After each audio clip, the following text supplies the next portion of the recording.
नमस्कार विद्यार्थी मित्रांनो, मी सौ वृषाली यशोधन महाजन डेक्कन एज्युकेशन सोसायटीच्या बृहन महाराष्ट्र वाणिज्य महाविद्यालय येथे कार्यरत आहे. माझा विषय आहे चिटणीसाची कार्यपद्धती. आज आपण पाठ क्रमांक 4 कर्ज रोखे विक्री सुरू करणार आहोत. कर्जाऊ भांडवलाचा मुख्य स्रोत हे कर्ज रोखे आहेत आणि कंपनीला ज्या वेळी अधिक भांडवलाची गरज लागते अशा वेळेस कंपनीचा मुख्य स्रोत म्हणून कर्ज रोखे यांच्याकडे पाहिले जाते. या प्रकरणामध्ये आपण कर्ज रोखे विक्रीबाबतच्या विविध कायदेशीर तरतुदी आणि नियम पाहणार आहोत. तर आपण पाहूया पीपीटी. घटक 2 भांडवल उभारणी पाठ क्रमांक 4 कर्ज रोखे विक्री. विद्यार्थी मित्रांनो, कर्ज रोखे म्हणजे काय आपण हे पाठ क्रमांक 2 मध्ये अभ्यासले आहे. आता आपण बघूयात कर्ज रोखे विक्री संदर्भात कायदेशीर नियम आणि कायदेशीर तरतुदी. कंपनी सुरक्षित व असुरक्षित कर्ज रोख्यांची विक्री करू शकते. समहक्क भागांमध्ये पूर्णतः किंवा अंशतः रूपांतरित केल्या जाणाऱ्या कर्ज रोख्यांची विक्री करू शकते. तसेच सर्व कर्ज रोख्यांची परतफेड कंपनीला करावीच लागते. म्हणजेच काय तर कंपनी परतफेड होणारे कर्ज रोखे ची विक्री करू शकते. कंपनी आपल्या भागधारकांना, जनतेला तसेच खाजगीरित्या कर्ज रोख्यांची विक्री करू शकते. कंपनी कर्ज रोख्यांची भाग बाजारांमध्ये नोंदणी करू शकते. तसेच कर्ज रोखे विक्रीचा अधिकार कंपनीच्या संचालक मंडळाला असतो. संचालक मंडळाला कंपनीच्या नियमावलीत घालून दिलेल्या मर्यादेपर्यंत कर्ज उभारणीचा अधिकाराचा वापर करता येतो. जर कर्ज उभारणीच्या मर्यादापेक्षा जास्त कर्ज उभारणी करायची असल्यास भागधारकांच्या सर्वसाधारण सभेत विशेष ठराव मंजूर करून त्यास संमती. मित्रांनो, कंपनीमध्ये 2 प्रकारचे भांडवल उभारले जातात. एक मालकीचे भांडवल आणि दुसरे कर्जाऊ भांडवल. जेव्हा कर्जाऊ भांडवलाची एका मर्यादेपर्यंत नियमावलीत किती भांडवल कंपनी उभारू शकते हे दिलेले असते आणि त्या नियमावलीतील मर्यादेपेक्षा कंपनीला जास्त भांडवल, कर्जाऊ भांडवल उभारायचे असल्यास कंपनीला त्यासाठी समहक्क भागधारकांची स्वीकृती मिळवणे आणि त्यानुसार सर्वसाधारण सभेमध्ये विशेष ठराव मंजूर करून घेणे हे बंधनकारक असते. कंपनीला कंपनी कायदा 2013 मधील तरतुदींचे, कंपनी नियम 2014, भाग भांडवल आणि कर्ज रोखे, रिझर्व्ह बँकेच्या मार्गदर्शक तत्वांचे व सेबीच्या विविध नियमांचे पालन करावे लागते. विद्यार्थी मित्रांनो, तुम्हाला माहितीच आहे की कंपनी ही रजिस्टर्ड झालेली आहे, कंपनीची ही नोंद झालेली आहे आणि कंपनी कायद्यानुसार 2013 नुसार किंवा पूर्वीच्या कायद्यानुसार, कंपनी कायद्यानुसार कंपनीची ही नोंद झालेली असते. त्यामुळे कंपनीला कंपनी कायद्यातील तसेच सेबीचे तसेच रिझर्व्ह बँकेचे काही नियम, तत्वे आणि तरतुदींचे पालन करावे लागते. कर्ज म्हटलं की लक्षात येत असेल की कर्ज हे काही काळाकरता, काही कालावधीकरता घेतले जाते आणि त्याच्यावर काही नियमितपणे व्याजही द्यावे लागते.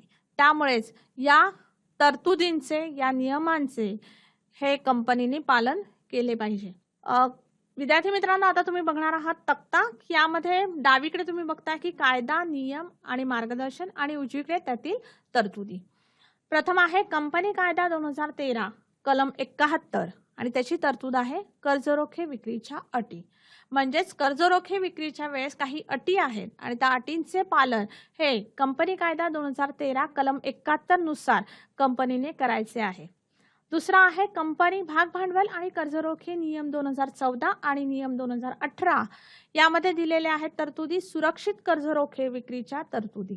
म्हणजे जेव्हा कंपनी सुरक्षित कर्ज रोखे विक्री करणार आहे तेव्हा कोणत्या तरतुदी कंपनीने अवलंबाव्या लागणार आहेत त्या दिलेल्या आहेत. कंपनी नियम 2014 आणि नियम 2018. सेबी कर्ज प्रतिभूतींचे विक्री व सूची नियम 2008.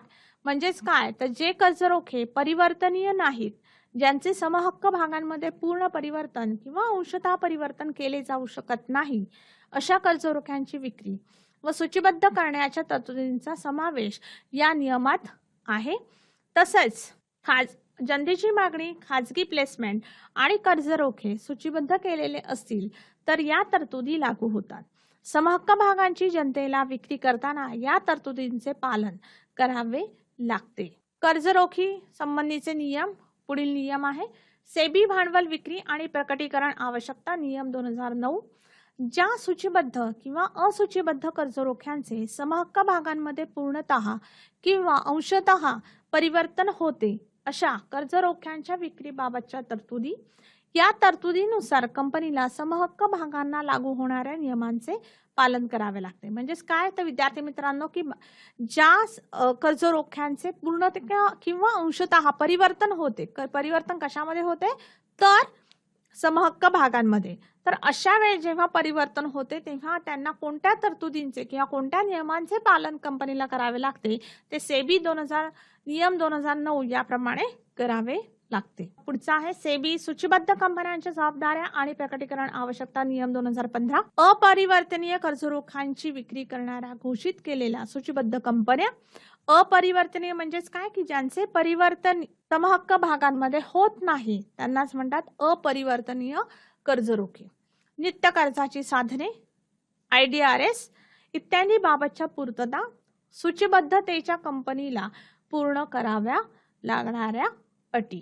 सूचीबद्ध कंपनी म्हणजेच काय, सूचीबद्ध असूचीबद्ध कंपनी म्हणजे काय, तर सूचीबद्ध म्हणजे जी कंपनीचे कर्जरोखे हे भाग बाजारात खरेदी विक्री होतात त्यांना म्हणतात सूचीबद्ध, आणि ज्या कंपनींची भाग बाजारात कर्जरोख्यांची विक्री होत नाही त्यांना म्हणतात असूचीबद्ध. पुढील आहे भारतीय रिझर्व्ह बँकेची मार्गदर्शक तत्वे. नॉन इक्विटी साधनांची विक्री करून भांडवल उभारणी करणाऱ्या बँकांसाठी, मग ज्या बँका नॉन इक्विटी साधनांची विक्री करतात आणि भांडवल उभारणी करतात त्या बँकांसाठी भारतीय रिझर्व्ह बँकेची काही मार्गदर्शक तत्वे आहेत ती त्यांना पूर्ण करावी लागतात. आता आपण महत्वाचा या प्रकरणातला घटक आहे विद्यार्थी मित्रांनो कर्जरोखे विक्रीच्या तरतुदी. या तरतुदी 3 कायद्यानुसार किंवा 3 नुसार दिलेल्या आहेत त्या बघणार आहोत. कंपनी कायदा 2013 नुसार, कंपनी नियम 2014 म्हणजेच भाग भांडवल आणि कर्जरोखे नियम 18 नुसार तरतुदी, आणि सेबीचे नियम.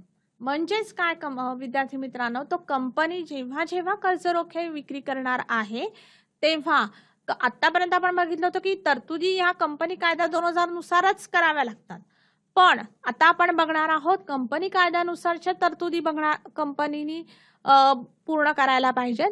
तसेच कंपनी नियम 2014 नुसार ज्या काही तरतुदी आहेत त्या पूर्ण करायला पाहिजेत आणि सेबीचे नियम सुद्धा पाळावे लागतात. कंपनी कायदा या आपण सविस्तर बघणार आहोत. मतदानाचा अधिकार नाही, कर्जरोख्यांचे प्रकार, व्याज देणे व कर्जरोख्यांची परतफेड करणे, कर्जरोखे प्रमाणपत्र, कर्जरोखे परतफेड राखीव निधी निर्माण करणे, कर्जरोखे विश्वस्त नियुक्ती, कर्जरोखे विश्वस्तांसाठी NCLTशी संपर्क, निर्बंध लादणे आणि कंपनी कायद्यातील तरतुदींचे उल्लंघन केल्यास शिक्षा. कंपनी नियम 2014 नुसार सुरक्षित कर्जरोख्यांचा कालावधी, मालमत्तेवर बोजा स्थापन किंवा निर्माण करणे, कर्जरोखे विश्वस्ताची नेमणूक आणि कर्जरोखे परतफेड निधी निर्माण करणे.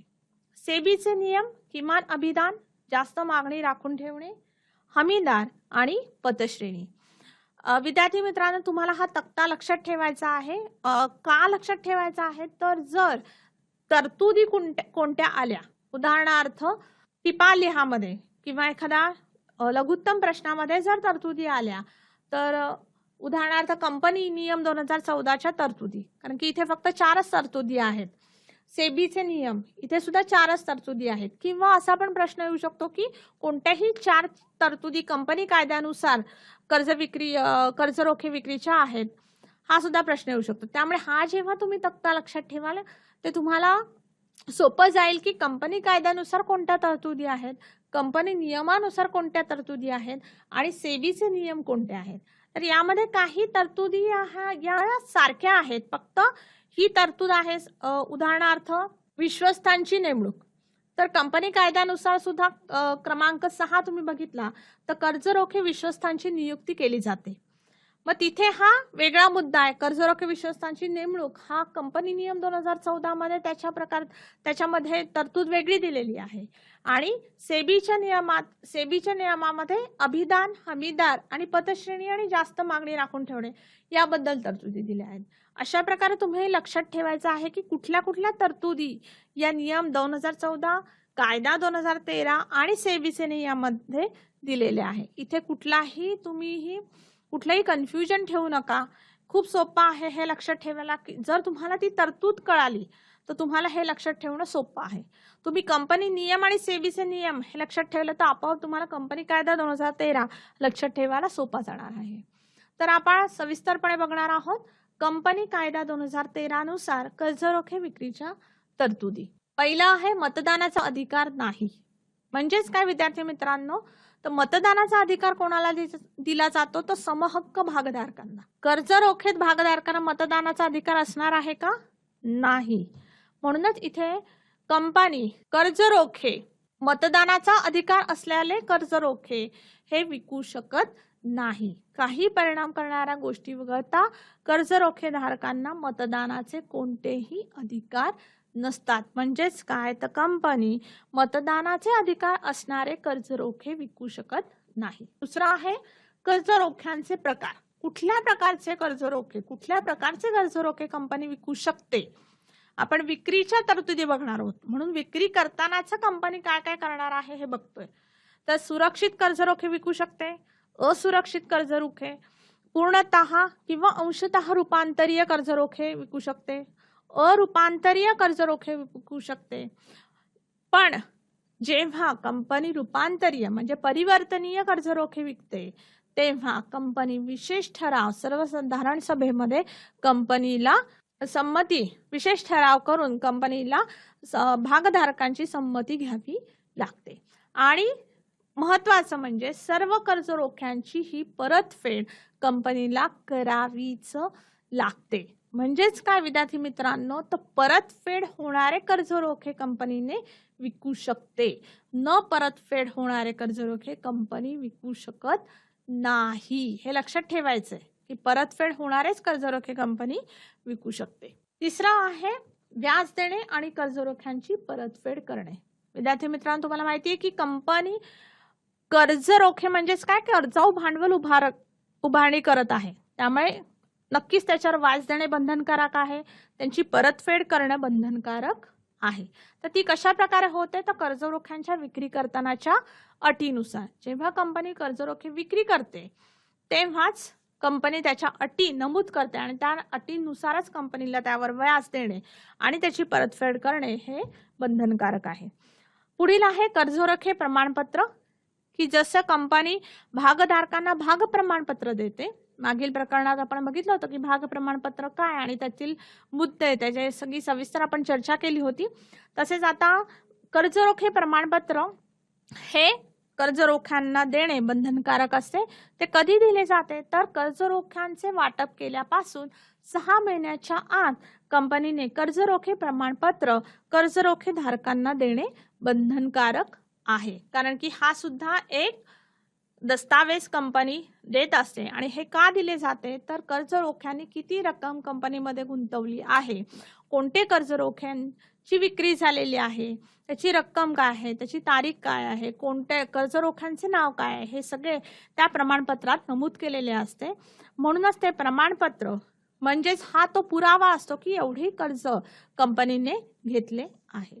कर्जरोखे परतफेड राखीव निधी निर्माण करणे. कर्ज आपण इतक्या वेळा म्हणतोय की हे कर्ज आहे, कर्जरोखे आहे, म्हणूनच ते थोड्या कालावधीनंतर कंपनीने परतफेड करणे हे बंधनकारक आहे. मग परतफेड कशी करायची, त्यावेळेस निधी कंपनीकडे कुठून येणार आहे, तर त्यासाठी कंपनीने कर्जरोखे परतफेड राखीव निधी निर्माण करणे आवश्यक आहे.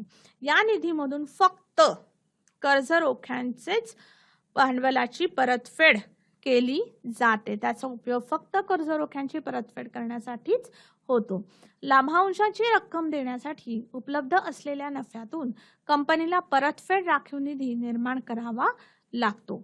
आणि जेव्हा कर्जरोखे परतफेड करण्याचा तारीख असते, दिनांक असते, तेव्हा या राखीव निधीतूनच कंपनी कर्जरोख्यांचे भांडवल हे परत करू शकते. पुढील नियम आहे कर्जरोखे विश्वस्त नियुक्ती. कर्जरोखे विश्वस्त यांची नियुक्ती करणे का गरजेचं आहे तर कंपनी माहितीपत्रक प्रसिद्ध करणे किंवा 500 पेक्षा जास्त लोकांना निमंत्रित करते. अशा वेळेस कंपनीला एक किंवा अधिक विश्वस्तांची नियुक्ती करावी लागते.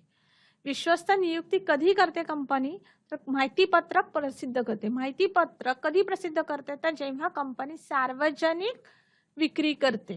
सार्वजनिक कुठल्याही भागाची किंवा कर्जरोख्यांची सार्वजनिक विक्री करते, आम जनतेला विक्री करते, तेव्हा कंपनीला माहितीपत्रक प्रसिद्ध करणे बंधनकारक आहे. म्हणजेच काय, तर अशा वेळेस कंपनीला विश्वस्तांची नियुक्ती करावी लागते. किंवा जर कंपनी खाजगीरित्या कर्जरोख्यांची विक्री करणार असेल, कंपनी स्वतःच्या भागभांडवलदारांना किंवा कंपनी संचालक मंडळांना संचालकांना कर्जरोख्याची विक्री करणार असेल आणि असे 500 पेक्षा जास्त लोक असतील, तर अशा वेळेस कंपनीला विश्वस्तांची नियुक्ती करावी लागते. कर्जरोखे विश्वस्तांसाठी NCLTशी संपर्क. जर अशा वेळेस कर्जरोखे विश्वस्तांना असे वाटले की जर कंपनी कर्जरोख्यांची मूळ रक्कम व व्याज कंपनीला परत देऊ शकत नाही, कर्जरोख्यांना देऊ शकत नाही आणि कंपनी दोषी आढळल्यास कर्जरोखे विश्वस्त नॅशनल कंपनी लॉ ट्रिब्युनल मध्ये संपर्क साधू शकतात व त्यांच्या तक्रारीचे निवारण करू शकतात. म्हणजेच काय, तर विश्वस्त हे कशासाठी निर्माण केले जातात किंवा अपॉइंट केले जातात विद्यार्थी मित्रांनो? तर विश्वस्त हे कर्जरोखे धारकांना वेळेत व्याज मिळणे आणि त्यांची मूळ रक्कम दिलेल्या तारखेस परतफेड होणे यासाठी विश्वस्तांची ही नेमणूक केलेली जाते. म्हणूनच इथे जेव्हा विश्वस्तांना असे वाटते की कर्जरोखे धारकांच्या तक्रारीचे निवारण करावे लागते आणि विश्वस्त कंपनी कर्जरोख्यांची मूळ रक्कम आणि व्याज कर्जरोखे धारकास देण्यास दोषी आढळल्यास कर्जरोखे विश्वस्त नॅशनल कंपनी लॉ ट्रिब्युनलकडे संपर्क साधू शकते आणि कर्जरोखे धारकांच्या तक्रारीचे निवारण करू शकते. NCLT कंपनीस मूळ रक्कम किंवा व्याज देण्याचे आदेश देऊ शकते. ते आदेश मिळवण्यासाठीच कर्जरोखे विश्वस्त हे NCLT कडे कंपनी विरुद्ध तक्रार करू शकतात. पुढील आहे निर्बंध लादणे. जेव्हा कंपनीची मालमत्ता कर्जरोख्यांची मूळ रक्कम देण्यास पुरेशी नाही किंवा नसेल असे कर्जरोख्यास वाटते किंवा कर्जरोखे विश्वस्तास वाटते, त्यावेळी ते NCLTशी संपर्क साधतात. कर्जरोखे धारकाच्या हिताचे संरक्षण करण्यासाठी NCLT कंपनीला कर्जरोखे धारकांची देणी देण्यासाठी आदेश काढू शकते. विद्यार्थी मित्रांनो, इथे लक्षात ठेवायचे, कर्जरोखे विश्वस्त यांची नेमणूक कशासाठी होते, तर कर्जरोखे धारकांच्या हिताचे संरक्षण करण्यासाठी त्यांची नेमणूक होते. कारण की कर्जरोखे धारक हे धनको असतात, त्यांना कुठलेही अधिकार नाहीत. त्यांना फक्त अधिकार आहे की त्यांच्या कर्जावर त्यांना निश्चित दराने नियमितपणे व्याज देणे आणि त्यांचे कर्जाचे मूळ जे भांडवल आहे ते त्या ठराविक कालावधीनंतर परत मिळवणे, हेच हक्क हे कर्जरोखे धारकांना आहेत. मग त्या हक्काचे संरक्षण करण्यासाठी कंपनी काय करते, तर कंपनी कर्जरोखे विश्वस्तांची नेमणूक करते.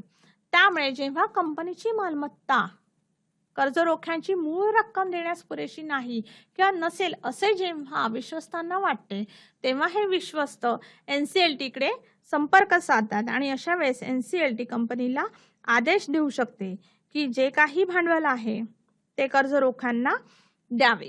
कंपनी कायद्यातील तरतुदींचे उल्लंघन केल्यास, कंपनी कायद्यातील तरतुदींचे पालन करण्यास जेव्हा कंपनी अपयशी ठरते, तेव्हा कंपनी आणि तिचे अधिकारी दंड किंवा तुरुंगवास किंवा कंपनी कायदा नमूद केलेल्या दोन्ही शिक्षेस पात्र ठरतात. म्हणूनच कंपनी कायद्यातील या ज्या काही तरतुदी आहेत त्या तरतुदींचे कंपनीच्या संचालक मंडळाने कंपनीने पालन करणे बंधनकारक आहे. कुठल्याही एका तरतुदीचे जर उल्लंघन झाल्यास, पालन न केल्यास कंपनी तिचे अधिकारी हे दंड किंवा तुरुंगवास किंवा दोन्हीही शिक्षेस पात्र ठरतात. म्हणूनच या तरतुदी दिल्या आहेत. विद्यार्थी मित्रांनो, आता आपण बघूयात कंपनी नियम 2014 नियम 18 नुसार तरतुदी. सुरक्षित कर्जरोख्यांचा कालावधी, मालमत्तेवर बोजा स्थापन करणे किंवा निर्माण करणे, कर्जरोखे विश्वस्तांची नेमणूक आणि कर्जरोखे परतफेड निधी निर्माण करणे. प्रथम आहे सुरक्षित कर्जरोख्यांचा कालावधी. सुरक्षित कर्जरोखे म्हणजेच काय, की ज्या कर्जरोख्यांवर कंपनी कंपनीच्या मालमत्तेवर बोजा निर्माण करते त्यालाच म्हणतात सुरक्षित कर्ज रोखे. म्हणजेच काय तर कंपनी काही वेळेस कंपनीला जर कर्ज रोख्यांचे भांडवल आणि त्याच्यावरचे व्याज देणे शक्य नसेल तर असे सुरक्षित कर्ज रोखे धारक कंपनीची बोजा निर्माण केलेली मालमत्ता ही विकू शकते आणि त्यांचे भांडवल हे कंपनीकडून घेऊ शकते. त्यामुळे सर्व सुरक्षित कर्ज रोख्यांची परतफेड कर्ज रोख्यांच्या विक्री केल्याच्या तारखेपासून 10 वर्षात केली पाहिजे. म्हणजेच काय जरी हे दीर्घोत्तर कालासाठी दीर्घ कालावधीसाठीचे भांडवल असले तरीही त्याचा कालावधी हा कंपनी नियम 2014 नुसार हा निश्चित केलेला आहे आणि तो केलेला आहे 10 वर्ष की कमाल 10 वर्ष. म्हणजे जर कंपनीने 2011 साली जर कर्ज रोखे भांडवल उभारले असेल तर कंपनीने त्या 2011 पासून किमान 10 वर्षाच्या आतच कर्ज रोख्यांचे भांडवल हे परत करणे बंधनकारक आहे. कारण की त्याचा कालावधी आहे मॅक्सिमम कमाल 10 वर्ष. पायाभूत सुविधा प्रकल्पामध्ये गुंतलेल्या कंपन्या किंवा कंपनी व्यवहार मंत्रालय, केंद्र सरकार किंवा रिझर्व्ह बँकेने परवानगी दिलेल्या फक्त काही कंपन्याच विक्री 30 वर्षापर्यंतच्या कालावधीसाठी करू शकतात. का विद्यार्थी मित्रांनो का हा प्रश्न आला असेल तर पायाभूत सुविधा प्रकल्प म्हणजेच काय तर ज्या कंपन्यांना जास्तीत जास्त भांडवलाची स्थिर भांडवलाची गरज असते आणि जास्त दीर्घ मुदतीसाठी ते भांडवल लागते अशा या सुविधा प्रकल्पांमध्ये गुंतलेल्या कंपन्या आहेत. आणि ज्या कंपन्यांचे व्यवहार मंत्रालय, केंद्र सरकार किंवा रिझर्व्ह बँकेने परवानगी दिलेल्या आहेत अशा कंपन्यांनाच 30 वर्षापर्यंत कर्ज रोखे विक्रीची मुदत दिलेली आहे. पण सर्वसाधारणपणे कर्ज रोख्यांची विक्री ही 10 वर्षापर्यंतच करावी लागते. मालमत्तेवर बोजा स्थापन किंवा निर्माण करणे. कंपनी तिच्या मालमत्तेवर किंवा तिच्या दुय्यम किंवा धारक कंपनीच्या मालमत्तेवर बोजा निर्माण करता येतो. कर्जरोखे विक्रीचे संपूर्ण मूल्य व व्याज देण्यासाठी बोजा निर्माण केल्या जाणाऱ्या मालमत्तेचे मूल्य योग्य असले पाहिजे. केंद्र सरकार किंवा राज्य सरकारने हमी दिलेल्या सरकारी कंपनीने सुरक्षित कर्जरोख्यांची विक्री केल्यास तिला आपल्या मालमत्तेवर बोजा निर्माण करण्याची आवश्यकता नाही. म्हणजेच हा दुसरा मुद्दा आहे तो पहिल्या मुद्द्याशी संलग्न आहे. सुरक्षित कर्ज रोखे जेव्हा कंपनी विकते ते जास्तीत जास्त 10 वर्ष कालावधी असलेलेच विकू शकते. दुसरा म्हणजे जेव्हा सुरक्षित कर्ज रोखे विकते तेव्हा कंपनी तिच्या मालमत्तेवर बोजा निर्माण करते. तर कुठल्या मालमत्तेवर तर कंपनीच्या स्वतःच्या मालमत्तेवर किंवा कंपनी तिच्या दुय्यम किंवा धारक कंपनीच्या मालमत्तेवर बोजा निर्माण करू शकते. आणि कर्ज रोखे मग बोजा किती निर्माण करायचा, किती मूल्याचा बोजा निर्माण करायचा किंवा त्या मालमत्तेचे मूल्य किती असायला पाहिजे तर कर्ज रोखे विक्रीचे संपूर्ण मूल्य व त्याचे व्याज देण्यासाठी बोजा निर्माण केल्या जाणाऱ्या मालमत्तेचे मूल्य योग्य असले पाहिजे. मालमत्तेचे मूल्य म्हणजेच उदाहरणार्थ मालमत्तेचे मूल्य हे 10 लाखच आहे पण कंपनीने कर्ज विक्री केली आहे 15 लाख तर त्या मालमत्तेवर फक्त बोजा निर्माण करून चालणार आहे का विद्यार्थी मित्रांनो? नाही. म्हणजे त्यासाठी अजून मालमत्तेवर बोजा निर्माण करणे गरजेचे आहे. म्हणूनच इथे दिलेलं आहे कर्जरोखे विक्रीचे संपूर्ण मूल्य व व्याज देण्यासाठी बोजा निर्माण केल्या जाणाऱ्या मालमत्तेचे मूल्य हे योग्य असले पाहिजे, त्याच्या बरोबर समान असले पाहिजे. केंद्र सरकार किंवा राज्य सरकारने हमी दिलेल्या सरकारी कंपनीने सुरक्षित कर्जरोख्यांची विक्री केल्यास तिला आपल्या मालमत्तेवर बोजा निर्माण करण्याची आवश्यकता नाही. कारण की त्यावेळेस सुरक्षित कर्जरोखे विक्री केली जाते आणि केंद्र सरकार आणि राज्य सरकार स्वतः हमी त्या कर्जरोख्यांची घेतली जाते. त्यामुळे तिथे कुठल्याही मालमत्तेवर बोजा निर्माण करण्याची आवश्यकता नाही. तिसरा आहे कर्जरोखे विश्वस्तांची नेमणूक. विश्वस्तांची नेमणूक का केली जाते तर कर्ज रोखे धारकांचं हित जपण्यासाठी. माहिती पत्रक किंवा मागणी पत्र देण्यापूर्वी किंवा प्रसिद्ध करण्यापूर्वी कंपनीला कर्जरोखे विश्वस्तांची नेमणूक करावी लागते. माहितीपत्र किंवा मागणीपत्र देण्यापूर्वी किंवा प्रसिद्ध करण्यासाठी कर्जरोखे वाटपापासून 60 दिवसात कंपनीला कर्जरोखे विश्वस्त करार करावा लागतो. विश्वस्त करार म्हणजेच काय की ज्यामध्ये कंपनीच्या विश्वस्त आणि कंपनी यांना मान्य असलेल्या नियम व अटींचा समावेश असतो आणि कर्जरोखे विश्वस्तांची भूमिका स्पष्ट केलेली असते, त्यालाच म्हणतात विश्वस्त करार. हा करार करणे फार महत्त्वाचे असते आणि ते बंधनकारकही असते. जेव्हा जेव्हा कंपनी विश्वस्तांची नेमणूक करते तेव्हा कंपनी त्या विश्वस्तांबरोबर करार करते आणि त्या करारामध्ये त्या ॲग्रीमेंटमध्ये कंपनीने आणि विश्वस्तांनी मान्य केलेल्या नियम आणि अटींचा समावेश असतो. साधारणतः कोणते नियम असतात तर व्याज किती दराने व्याज देणार आहे, किती काळानंतर किंवा किती कालावधीनंतर कर्जरोखे परत करणार आहेत, कोणत्या मालमत्तेवर बोजा निर्माण केला आहे, त्या मालमत्तेचं मूल्य काय आहे, ह्या सगळ्या प्रकारच्या बाबी या त्या विश्वस्त करारामध्ये नमूद केलेल्या असतात. 14 आहे कर्जरोखे परतफेड निधी निर्माण करणे. देय असलेल्या कर्जरोख्यांच्या मूल्याच्या कमीत कमी 25% रक्कम कंपनीला परतफेड निधी खात्यामध्ये राखून ठेवावी लागते.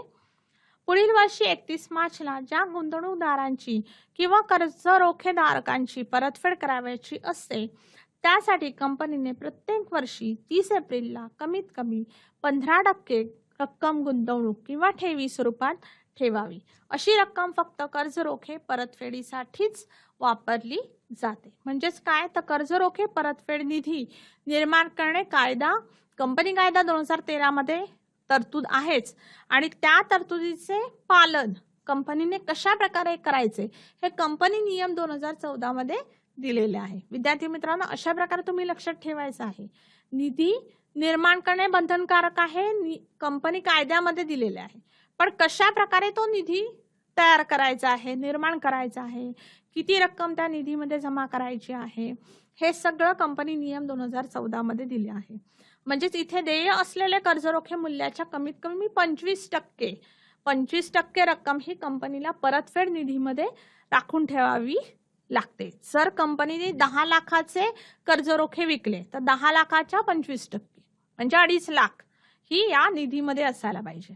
पुढील वर्षी 31 मार्चला ज्या गुंतवणूकदारांचे किंवा कर्जरोख्यांचे परतफेड करायचे आहे त्यासाठी कंपनीने प्रत्येक वर्षी, हे एकाच वर्षी करायचे नाही, जेव्हा विक्री होणार त्या वर्षी करायचे नाही, प्रत्येक वर्षी कंपनीने करायचे.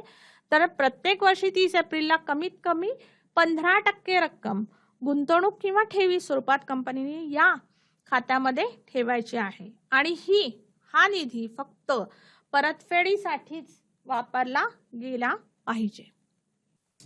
नमस्कार विद्यार्थी मित्रांनो, आता आपण पाहिलं प्रकरण क्रमांक 4 कर्जरोखे विक्री. कर्जरोखे विक्री बद्दल कायद्याचे काही नियम आणि तरतुदी आता आपण पाहिल्या. पुढील तासिकेत आपण बघणार आहोत सेबीचे नियम आणि तसेच कर्जरोखे विक्रीची कार्यपद्धती. धन्यवाद.